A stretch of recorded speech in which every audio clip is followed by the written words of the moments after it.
Chester Anderson as our wrap-up keynote speaker today. And no one would tell me anything about you. You're a mystery man. So all we know, we have Chester Anderson here. So tell us a little bit about yourself. I'm a mystery man because I actually just moved to California about a year ago. I've been in this job here. I'm going to close this down. All right, excellent. And moved from Colorado about a year ago and started this job with a resource conservation district in July. The watershed coordinator for what the USGS calls the Middle San Joaquin River. I think JD calls it the Lower San Joaquin River. Essentially from the Merced down to the Stanislaus and also on the Merced River at the Tuolumne and the Lower Stanislaus River. I'm also working, just got recruited by the West Side Resource Conservation District to help growers over there meet some of the irrigated lands program. I've dabbled in a whole bunch of water issues from a whole bunch of different viewpoints. I grew up skiing in Colorado, whitewater kayaking on a whole bunch of rivers. I did my bachelor's degree at UC Santa Barbara, and while I was there, I kayaked up and down the Sierras and really enjoyed that aspect of it. I'm a fisherman. I love to fly fish. I have a master's degree from Cornell University in aquatic entomology. Did my entomology work out actually in what are called Tanahas or vernal pools in southern Utah.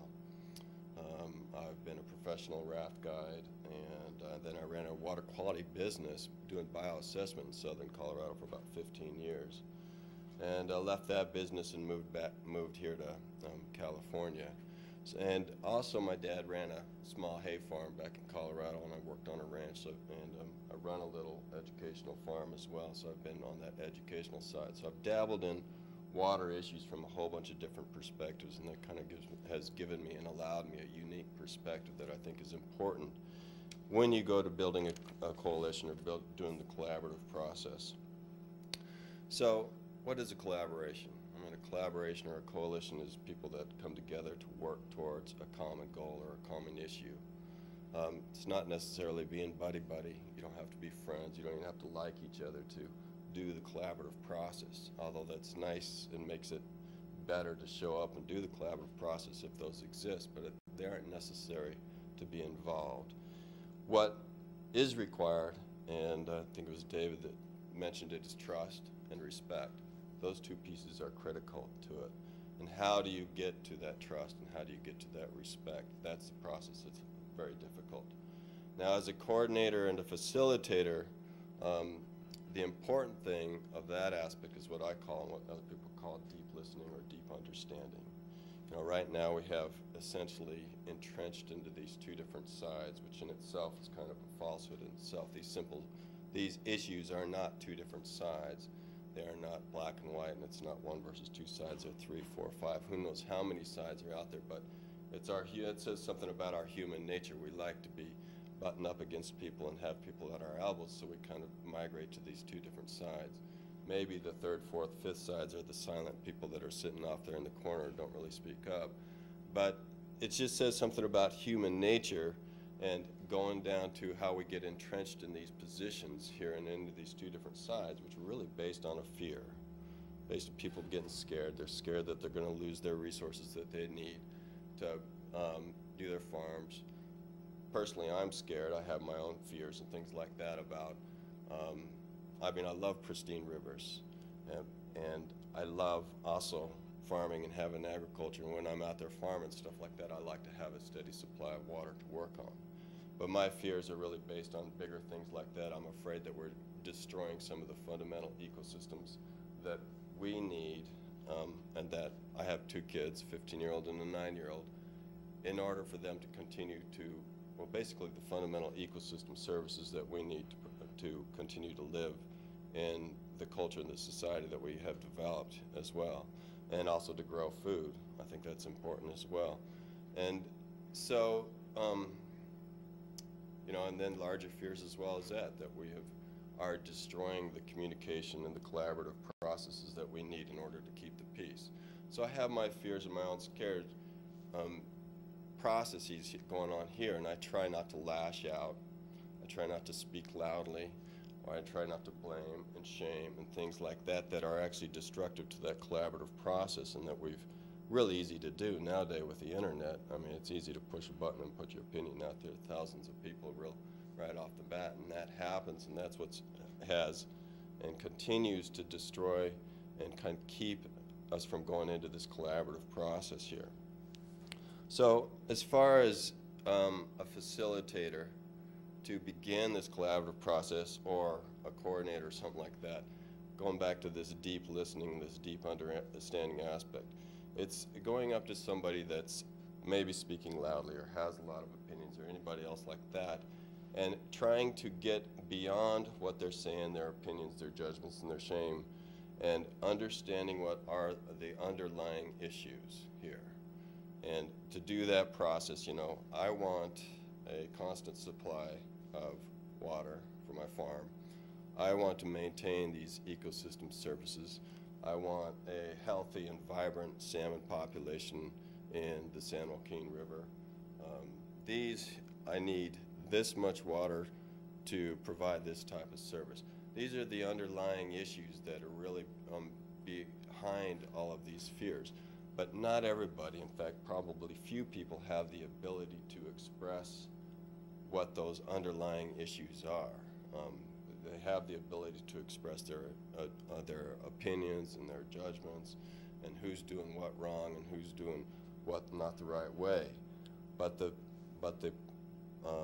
what's important for that coordinator and that facilitator to be able to do is to get at those underlying, and you do it by repeating back to them and say, okay, let me make sure I understand you, or I'm getting you right. I understand that you are scared of this, this, and that you need this, this, and that. And you do that process over and over and over again until you hit what really are the underlying issues. And you'll know when you hit that process, or you hit that point with somebody, because their whole demeanor changes, and they felt like they've been heard and they've been understood. And then you can go on to the next step of building this collaborative process. So it's this listening and repeating back. And also part of this, and I think, David, this was in your talk too, is developing, or somebody's talk, it wasn't David's, but somebody, what they were called a reasonable common goal, or develop solid targets to shoot for. We want a population of salmon at this numbers that returning each year, and we need this particular hydrograph. Not, I need more water, or I want more water in the Tuolumne River, or I need more water for my farm. It creates this kind of a black hole. It's like, how can the other side respond to that? It's like, well, they're good, you know, I'll give you this much water, and they're going to continue to ask for this much more water.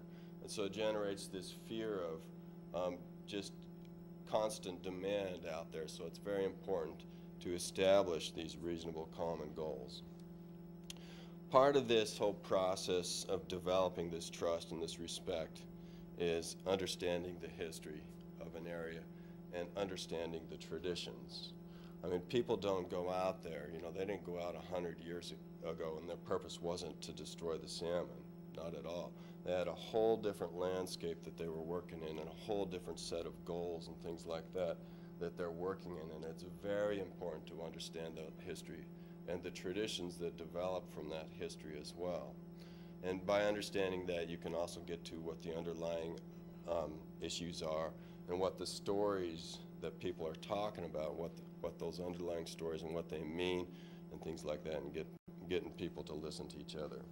The irony of people getting entrenched in positions is that, and getting entrenched in expressing themselves through these judgments or these opinions like that, is that they actually get farther and farther away from getting their needs met. But when you start getting into the kind of the deep listening, the understanding, and the respect, you're getting closer, and you're moving closer to getting your needs met and working towards these collaborative processes. Now, that's kind of the basics of what a facilitator or coordinator can get out to do. Well, let me talk about a couple of examples. One of them was a small example back in Colorado that I worked with. It's a stakeholder group. And I like the watershed aspect. I like the watershed stakeholder process. It's a process, I'm not sure how far it goes back. I'm familiar with it back to the 1990s. And there was a small mining town back in Colorado, and unfortunately, a lot of times these processes are started because of the threat of some external factor, like the Endangered Species Act, the Clean Water Act, development, housing development, or cutting off supplies, or a drought, or things like that. In this particular instance, it was the Endangered Species Act was coming into this small little mining community that had been mining in this region since the late 1800s, and the economics of the whole hard rock mining business had pretty much destroyed it. There was still some mining going on up into the 1970s.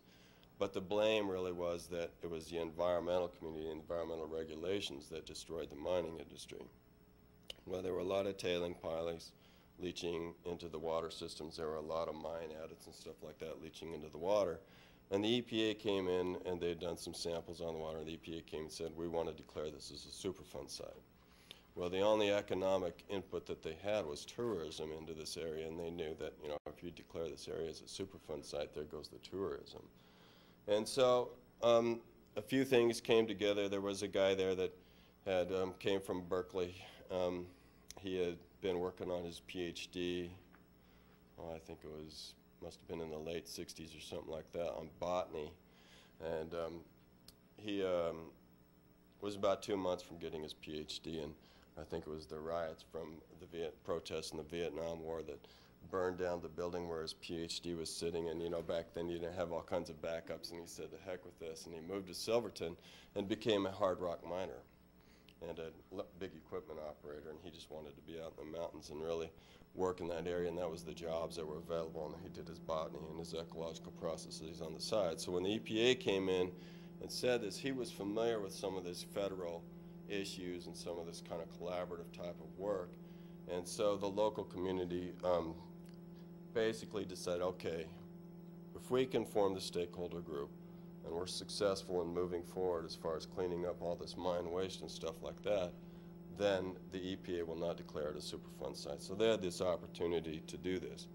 Now, these processes, so it's like an external type of hammer, sledgehammer, about to come down on the community that really is a lot of times what I've seen as the initiative that gets these collaborative processes off and going.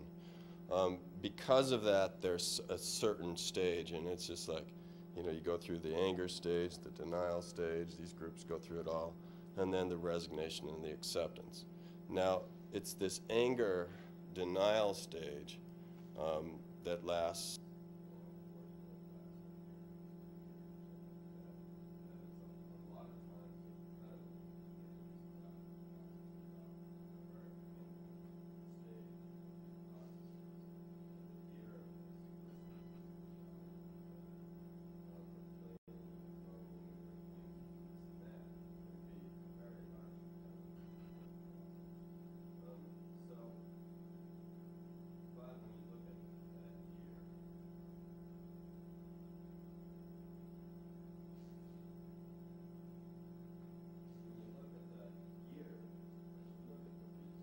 or the effort beyond that, establishing that collaborative relationship and that collaborative partnerships, as we've seen a lot of them in this room, that can go on indefinitely. That year is really not a big deal. So it requires, you know, maintain the patience and maintain the larger perspective of that, these initial things. And I know there's a lot of them I asked you about, bringing in the water community into that partnership and stuff like that. That would be a very painful process, and I got a little more clarification from Julie on that. But bringing into those partnerships and those type of collaborations to get these things moving and to move beyond the particular limits that they are in right now and into this collaborative process that, if maintained, can go on basically indefinitely. And I think that's very important. So the process in itself, and I have a little handout, everybody decides, okay, we've got to work together. We've got to collaborate to address this issue for whatever reason it is. Then there's a particular, it's really pretty fundamentally a cookbook process at that point. There are basically some basic communication guidelines that you want to establish, and I have my handout whenever I do a stakeholder meeting, and I think that there might be some new faces or some new people that are coming in to, to raise hell or whatever it might be. I've got my hand out and I give my little spiel at the beginning of each one of these meetings. It says, don't throw sand in the other guy's face here, Don't interrupt. Don't speak out of turn. Respect for other people's opinions, although you might not agree with them. But first of all, try to keep your opinions to yourself. Say what you say, based basically on facts and observations, and speak from the I. I need this, I want this, I'm concerned about this, I'm this. Not you should do this, or you need to do this, or if you weren't here, then everything would be hunky-dory. So some basic communication guidelines established at each one of these meetings is important, and then people basically get in the habit of it, and these things can go on and on and on and on. And I've seen a lot of excellent collaborative work come out of these types of processes. So another thing I want to talk about too is what to do with, I think, again, you called them moody people. I think somebody had set it up here. I refer to them as passionate people too. A lot of times, and I've seen, and I had one of my persons that I go to a lot of time when I have a particularly thorny collaborative, cooperative issue to go to, that I call him up on the phone and I ask him, and he said and this is what was a particularly successful stakeholder coordinator and facilitator, and he said one of the biggest mistakes that he made was getting impatient with some people that are very outspoken or continue to kind of sound like a broken record and stuff like that. Now, it's important for two reasons to keep those people in the process here. One is, and if I could go a little bit out on a limb, when I think of passionate people, they're right here, we're all here in this one particular place, and we want to be over here. Now, what's over here? For me, it's clean water, clean air, habitat for wildlife, wilderness, abundant food supply, the ability to provide for yourself and provide for your family, more or less indefinitely. I mean, who doesn't want that? And where are the two sides in that container? Where are the two sides of that? The question is, how do we get from where we perceive to be right now to that place right now? And that's where the divides start. But the passionate people. So they come in and they're interruptive, disruptive, or something like that, and I try to have one-on-one time with them and spend a lot of time with them, because one reason is they can be very destructive to the process if they felt like they aren't heard and they feel like they are not part of that process. They can be very destructive to this kind of consensus building whole process. On the other hand, once they understand the steps of getting from here to there, it's like, okay, we need to do this and this and this, and here's all the little steps to get to that process. Their passion can be the best advocate for that process. And I'm not a advocacy type person, so when I can find somebody to hold that piece for me, and hold the piece, that part of it for the whole group, it becomes a great benefit to the whole group. So there's two reasons really to keep your patience with people that are outspoken and tend to be on the outside and at times destructive, what you think is destructive to the process. So what also is important to these processes, and the ones that I've seen work on a fairly small scale. And the reason that they work well on a small scale is because the people that have the decisions, like say in a small watershed or a type of small area, can be at the table. It's very difficult to make these processes work when there's faceless entities at the table. When you've got Los Angeles down there as an entity here, but there's not really a face at the table here that you can develop trust and respect with. Maybe there's a representative there that can take it on to whatever their superiors, and their superiors can take it on to the board. But then you're playing that game of paraphrasing and what gets lost in that whole type of process.